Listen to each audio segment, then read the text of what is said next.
میرا ایک بڑا سخی قسم کا سجن ہے, بڑا پیارا ہے, میں اسے سخی مانتا ہوں. میں نے اپنی پریشانیوں کے دنوں میں بھی اس شخص کو سخی دیکھا. ایک دن رات کو مجھے ٹیلی فون کر کے کہنے لگا کدھر ہو؟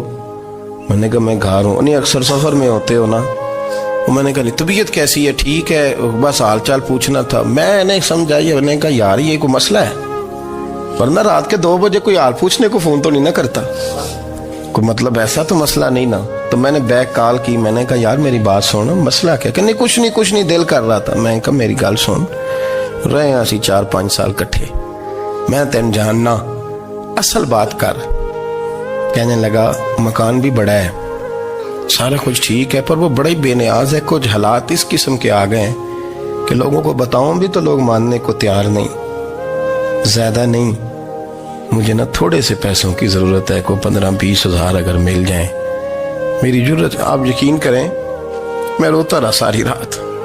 میں نے کہا مہربانہ تیرا کس طرح کرانگے, اس سے لے کے زمانہ استعمال کرتا تھا, پر بے پرواہی ویکھ نہ سجڑ دی, جتھے کسے دی پیش نہ جاوے انہیں تاجہ والے در در رولے تے منگتے ہیں تخت بٹھاوے.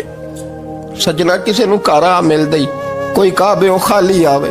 واللہ خیر الرازقین, وقت تو دائیں بائیں نہ جا, رزق تو تجھے میں دوں گا, میں ہوں بہتر رزق دینے والا. بڑے بڑے بادشاہ, بڑے بڑے شہنشاہ, بڑے بڑے لوگ, ہاتھوں میں کاسے, فقیریاں. ام ربیعہ کہا کرتی تھیں, بڑی نیک اور صالح خاتون تھیں. وہ کہتی ہیں کہ میں نا بڑے امیر آدمی کی بیوی تھی, اپنے شوہر کے ساتھ چھت پہ بیٹھی تھی تو نیچے فقیر مانگنے والا آیا. اس نے بڑے درد سے صدا کی تو میں نے اپنے شوہر سے کہا کچھ دے دیں. کہا دفع کر, ان لوگوں نے دھندا بنایا ہوا ہے.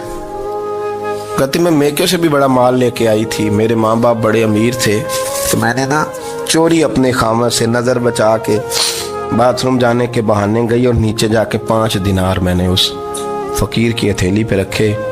کہتے اس نے 5 دینار دیکھے, پھر میری طرف دیکھا تو میں نے اس کی آنکھوں میں آنسو چمکتے دیکھے.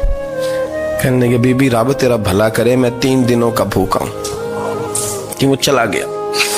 میں گھر آ گئی, جب باہر آئی تو میرا شوہر کہنے لگا تو اتنی اب اتنی تو تیز ہو گئی ہے اور تو اتنی خود مختار ہو گئی, میرے بغیر پوچھے مال خرچ کرے گی, جا تجھے 3 طلاقیں.